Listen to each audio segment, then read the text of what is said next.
Good morning, everybody. Hope you're having your first or second or perhaps even third cup of coffee. I'm Doug Meyer, and welcome to Morning Pause. It's really fun. Sit and visit with you every week, talk about stuff that's going on in my life and maybe in your life, and just poke us a little bit. Sometimes it's about heavy stuff, sometimes it's not. This morning, I was kind of intrigued with this whole notion of learning, unlearning our operating systems, if you would. And it has an interesting alignment with this verse. If you're a Christian, you might know of it. It comes out of Romans. Paul wrote it, and it says, basically, I'm going to kind of translate it down for ease. Don't be conformed to this world, but be transformed by the renewing of your minds. It's easy to fall into that trap of conformity, isn't it? And whether we know it or not, pretty much we do that, I think, out of ease, because that's, well, if we're just like everybody else, it just somehow makes life seem a little simpler. It also makes life really super boring. But then he invited us to contemplate, to renew our minds by the transformation by the renewing of your mind. How's that working out for you? How are you doing on renewing your mind? An example of that, I think, is technology and operating systems. I don't know about you, but I live and die by my iWatch and my iPhone and my iPad and my MacBook and all of that stuff. And every now and then, they will tell me, hey, it's time to update your operating system. Honestly, at times I don't like that, because I had just gotten really used to the previous operating system and the way to do things. And I was in my comfort zone. And then along comes this update.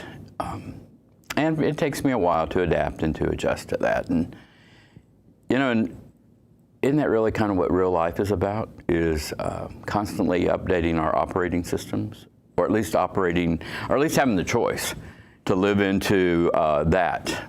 I see that as a great illustration of renewing my mind and transformation. I'm in an interesting season of my life. As a 62-year-old male, I've done just about all of the career things I want to do. I am in kind of an interesting spot where I can spend a lot of time on introspection and inspection.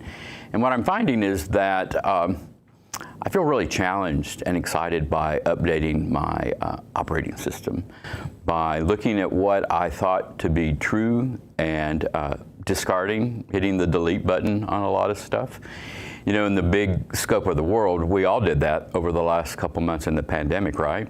Remember the old rules about, well, you had to go to the office to work, you had to go to a location for church.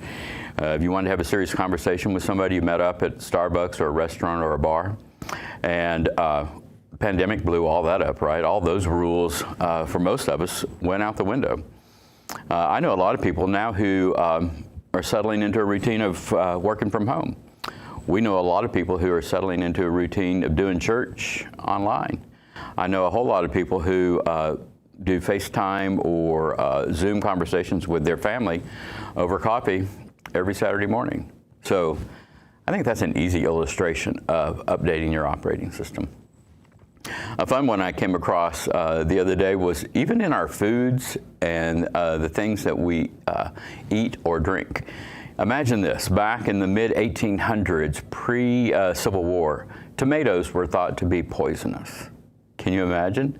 There's a couple of interesting articles online about that, and it had to do with the acidic nature of tomatoes, and they used to be served, especially in England, on pewter plates. Well, they would corrode the pewter, expose the lead, people would still eat it, and they would die of lead poisoning. But they actually thought it was the tomatoes' fault. The other one that I think is just horribly wasteful is that used to be that lobsters were thought to be a nuisance to fishermen, and they would catch them and grind them up and use them for fertilizer. Can you imagine that? Anyway, those kind of stories, you know, go on and on. Think about even the vocabulary we use. You know, it used to be that questioning and wondering and wandering, at least in my line of work, were kind of looked down upon. You had to have things decided and made up. And, you know, now I see those as really challenging words. Strength. I have a whole different definition in my mind of strength and weakness and success. all of those illustrations roll together to be, in my mind, examples of what it means to update your operating system. What about you? Are you settled in a routine? Do you have a fixed way, a fixed worldview of looking at things? Maybe just maybe, you might start examining your operating system and take baby steps if you're not used to doing updates. If you're ready to jump in full bore, man, let me know.